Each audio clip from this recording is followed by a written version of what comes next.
A year ago, protesters in the eastern port of Benghazi called for a day of rage against the rule of dictator Muammar Gaddafi. In the wake of uprisings in Tunisia and Egypt, Colonel Gaddafi attempted to crush the rebellion, only for rebel soldiers to take hold of the city. Soon, a wave of anti-Gaddafi feelings spread across the country, with the port city at the movement's centre. Within days, Colonel Gaddafi hit back, issuing a call for his supporters to respond to the liars and dogs.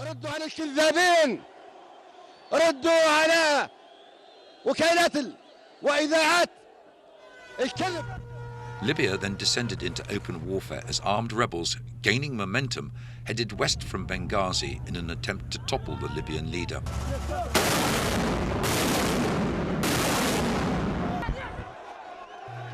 However, despite early gains, the rebels were soon beaten back by Gaddafi's better equipped forces.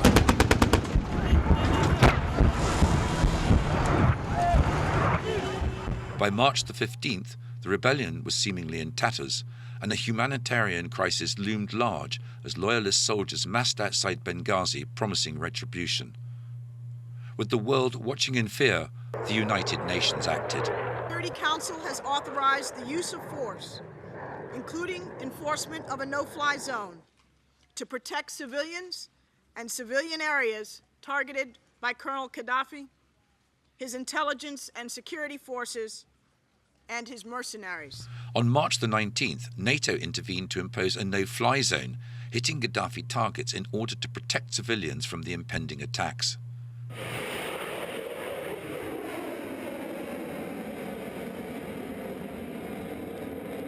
The removal of the regime's air advantage then provoked 4 long months of stalemate as a bitter civil war gripped Libya.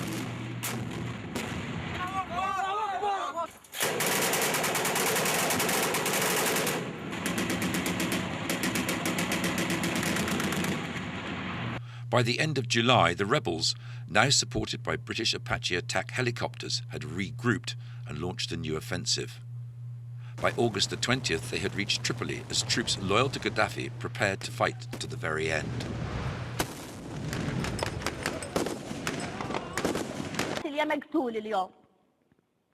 قناة الليبية مش هتاخدوها، قناة الشبابية، قناة الجماهيرية، طرابلس، ليبيا كلها مش هتاخدوها. However, it took just 3 days for the capital to fall, as Gaddafi's infamous compound was occupied by jubilant rebels. As celebrations continued, Libya's National Transitional Council leaders flew in from Benghazi to claim the seat of power. But the fight was not yet over as the search for Gaddafi began. With various reports of his whereabouts seemingly at odds with one another, Gaddafi tried to inspire loyalist troops into a war of bees.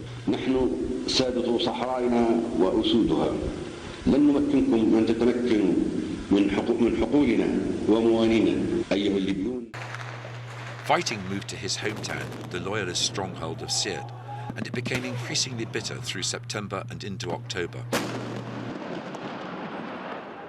But suddenly, news emerged that as he attempted to flee the ravaged city, Gaddafi had been captured and killed in what were desperate scenes.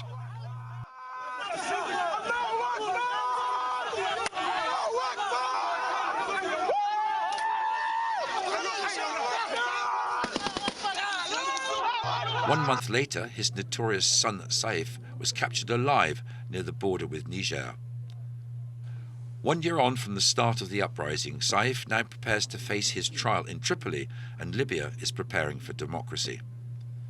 With the celebrations that marked Gaddafi's fall now faded, the country faces great uncertainty, but hope abounds. 1 year ago, the notion of a free Libya seemed impossible. But then the Libyan people rose up and demanded their rights. For 4 decades, the Gaddafi regime ruled the Libyan people with an iron fist. Today, we can definitively say that the Gaddafi regime has come to an end. The dark shadow of tyranny has been lifted, and with this enormous promise, the Libyan people now have a great responsibility to build an inclusive and tolerant and democratic Libya that stands as the ultimate rebuke to Gaddafi's dictatorship.